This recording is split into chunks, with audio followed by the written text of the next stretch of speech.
이번에 미국의 노동부가 지난 한 달 동안 미국에서 일자리가 몇 개 늘고 줄었는지 발표하는 시각이었습니다. 전 세계에서 돈을 굴리는 사람들이 이 숫자 하나를 보려고 화면 앞에 모여 앉는 시간이기도 하고요. 이번에 시장이 내다본 숫자는 기관마다 조금씩 달랐었지만 대체로 8만 명대 증가했습니다. 근데 발표 시작이 되면서 화면에 뜬 숫자는 증거가 아니었어요. 근데 발표 시각이 되면서 화면에 뜬 숫자는 증가가 아니었습니다. 마이너스 2만 3천 명.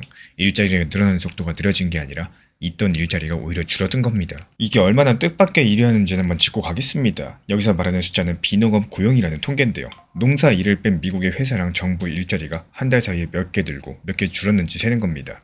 미국은 지난 1년 동안 이 숫자가 평균 잡아서 한 달에 3만 4천 명씩 늘던 나라였죠. 근데 이번에 아예 줄어들었고 심지어 지난달 수치도 원래 5만 7천 명 증가로 발표됐던 게 이번에 2만 명 증가로 크게 깎여 내려왔습니다.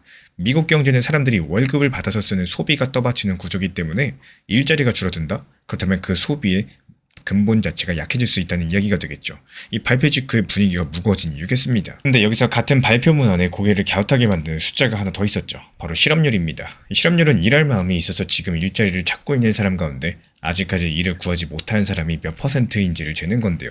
일자리가 줄어들었으니까 실업률은 올라야지 맞겠죠. 근데 이번 실업률은 4.2에서 오히려 4.1%로 오히려 내려왔습니다.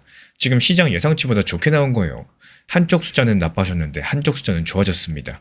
같은 나라 미국, 같은 달 같은 발표문 안에서 이런 일이 있을 수가 있을까요? 그래서 어떻게 이런 일이 생길 수가 있는 건지 오늘 영상에서는요. 제가 계속해서 쓸 방법이 하나가 있는데 이 숫자 자체를 통째로 보지 않고 쪼개서 볼 겁니다.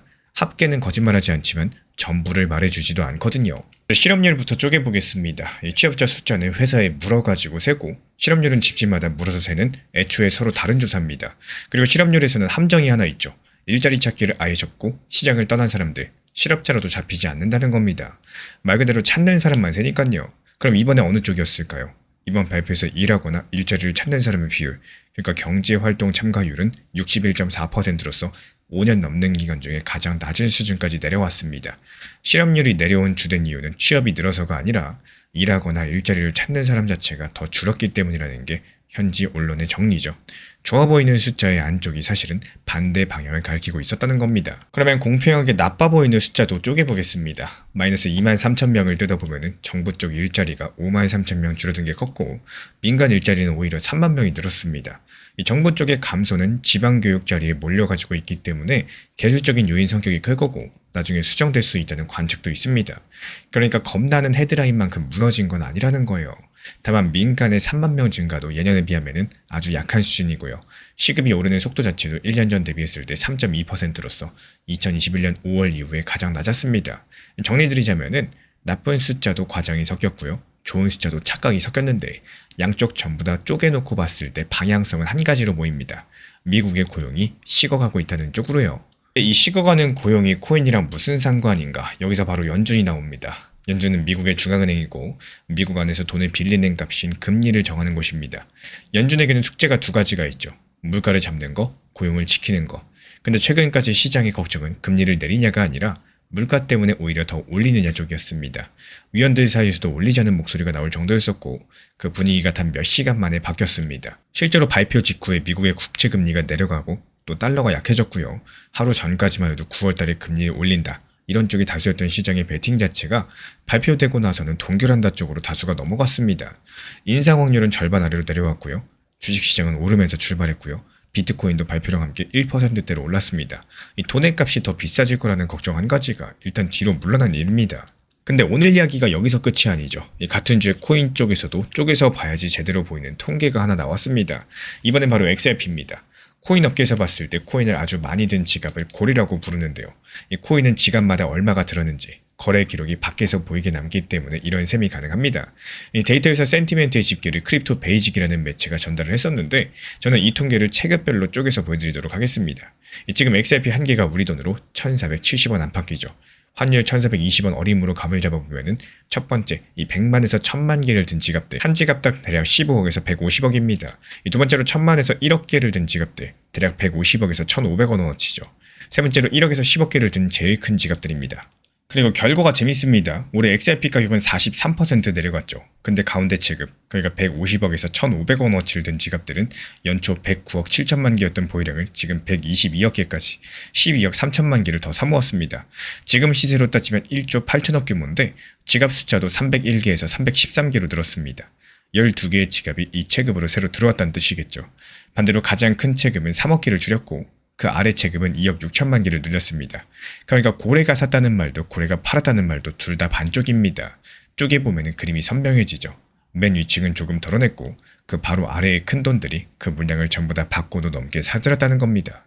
이 매수가 지난 3월부터 꾸준히 이어졌고요. 그리고 7월 초에는 보유량이 122억 7천만 개로서 역대 최대를 찍고 나서 지금은 소폭 줄어든 상황입니다. 크립토컨트라는 분석업체의 판정도 결이 똑같은데요. 큰 규모의 현물 주문, 그러니까 파생이 아니라 코인 자체를 사는 주문들은 계속해서 들어오는데 가격을 밀어 올리면서 급하게 사는 움직임은 아니라는 거예요. 이 다들 포기하고 던지는 국면도 방향이 위로 확 꺾인 국면도 전부 다 아닌 상황이고 바닥을 다지는 과정에 가깝다는 게 이들의 설명이죠. 그래서 여기까지 말씀드린 것 중에 제 입에서 나온 숫자는 하나도 없습니다. 전부 남이 세워놓은 숫자들 제가 옮겨온 것 뿐이에요. 노동부 발표문 그리고 데이터 업체의 집계표. 이제 이야기를 잠깐 되감아 보자면은 이 금요일보다 훨씬 더 앞으로 감아 보겠습니다. 이 큰 지갑들이 XRP를 사모은 건 금요일 발표를 보고 나서가 아니었어요. 지난 3월부터 가격이 내리는 내내 사모았습니다. 그 기간 내내 이 사람들 머리 위에는 뭐가 있었을까요? 금리를 또 올릴지도 모른다 이런 걱정이었었고 이 시장에 돈이 더 비싸지는 환경들, 위험한 자산에서 돈이 빠져나가기 좋은 환경들 이런 거겠죠. 근데 금요일 밤 그 걱정이 처음으로 크게 물러났습니다. 그러니까 금요일에 바뀐 거는 이 사람들의 행동이 아닙니다. 이 사람들의 1년 가까이 사놓은 자산을 둘러싼 이 돈의 환경 쪽이 바뀌었다라는 거예요. 그래서 지금부터 드리는 이야기는 숫자에 없는 부분입니다. 숫자랑 숫자 사이에 빈 곳을 제가 메운 거니까요. 사실과는 칸을 나눠서 들어주시기 바라고 저는 이번 고용 발표가 XRP 가격을 올려준다 이렇게 말씀드리는 게 아닙니다.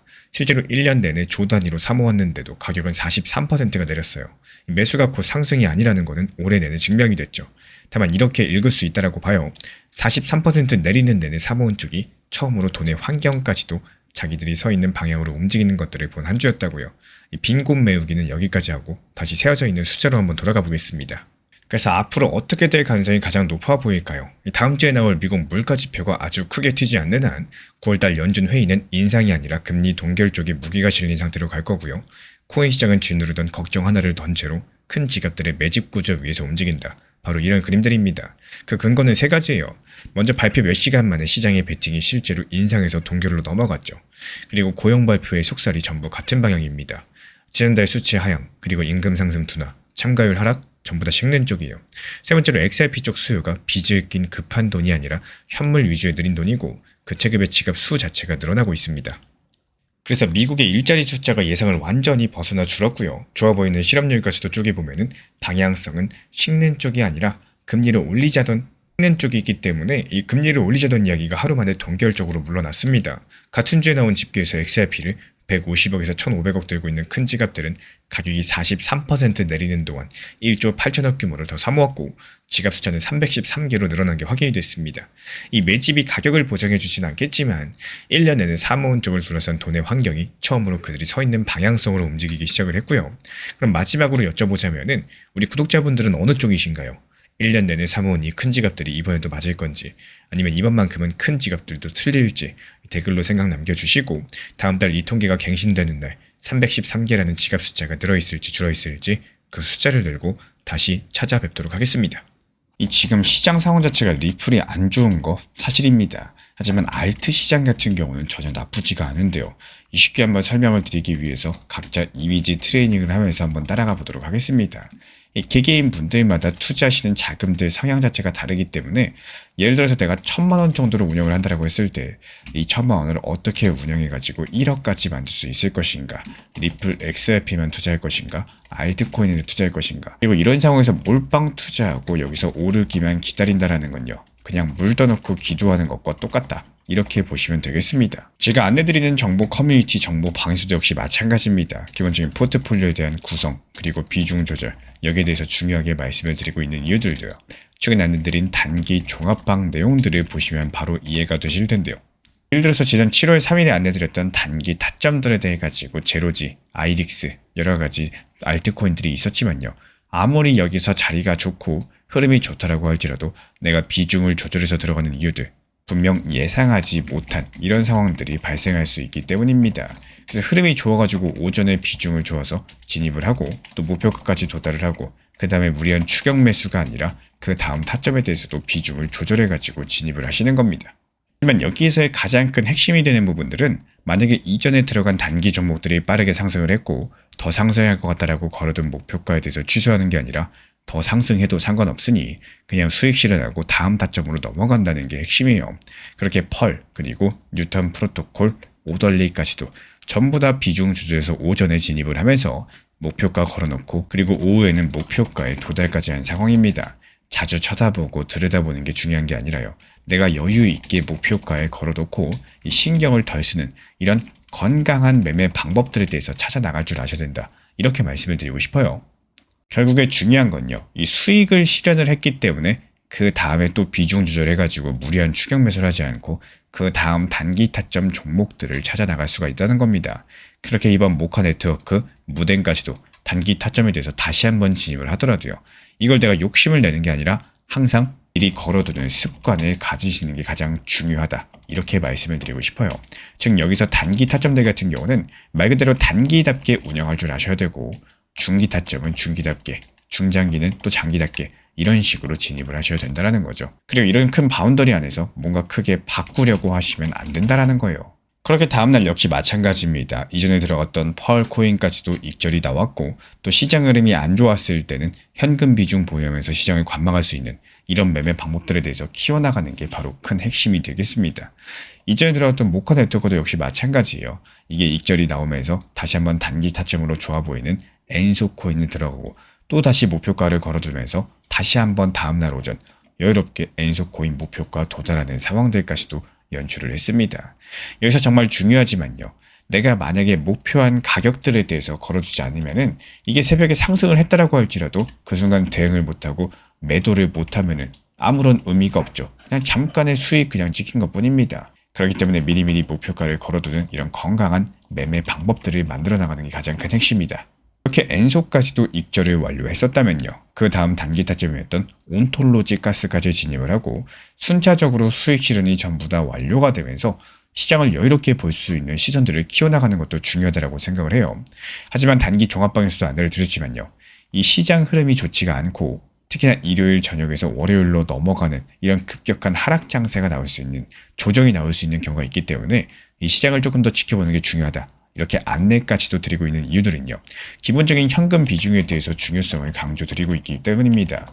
말 그대로 시장이 안 좋을 때는 오히려 현금을 가지고 계셔라. 이렇게도 말씀을 드려요.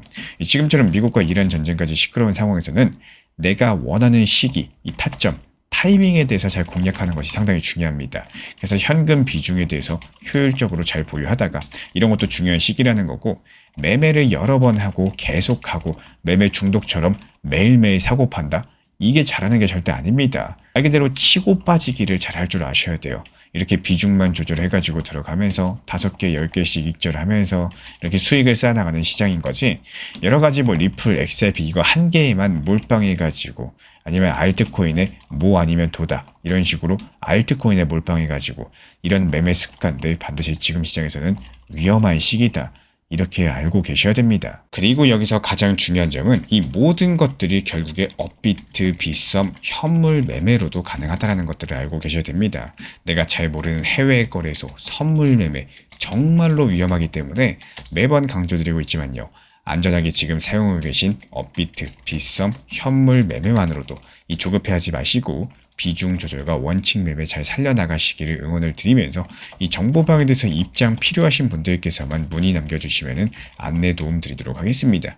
이 정보 커뮤니티도 역시 마찬가지예요. 리플에 대한 중요 이슈들, 그리고 단기 고점들, 단기 저점들 여기에 대한 안내를 드리고 그리고 알트 타점, 모두 닿는 업비트, 그리고 빗썸, 현물 매매로만 진행하고 있다는 것들을 안내드리고 있습니다. 제가 안내해드리고 있는 코인 신사 채널 멤버십 전용방에 대해서 짧게 설명드려 보도록 하겠습니다. 리플, 암호화폐 시장에 대한 중요한 이슈, 그리고 브리핑이나 시장의 흐름에 대한 전문적인 분석 내용 설명과 함께 차트상의 기술적 분석, 온체인 지표와 투자 심리에 대한 내용들을 같이 안내 도움드리고 있고, 가장 중요한 투자 심리를 컨트롤하기 위해서 포트폴리오의 구성에 대한 노하우, 투자 심리 컨트롤에 대한 내용도 같이 안내드리고 있습니다. 코인 신사 스터디 멤버십 가입하신 분들께서는 아래 번호 혹은 신청 링크 통해서 남겨주시면 제가 연락드리고 있고, 안내 설명과 함께 신사 채널 리플 전용 멤버십 방에도 입장 안내 설명드리고 있습니다.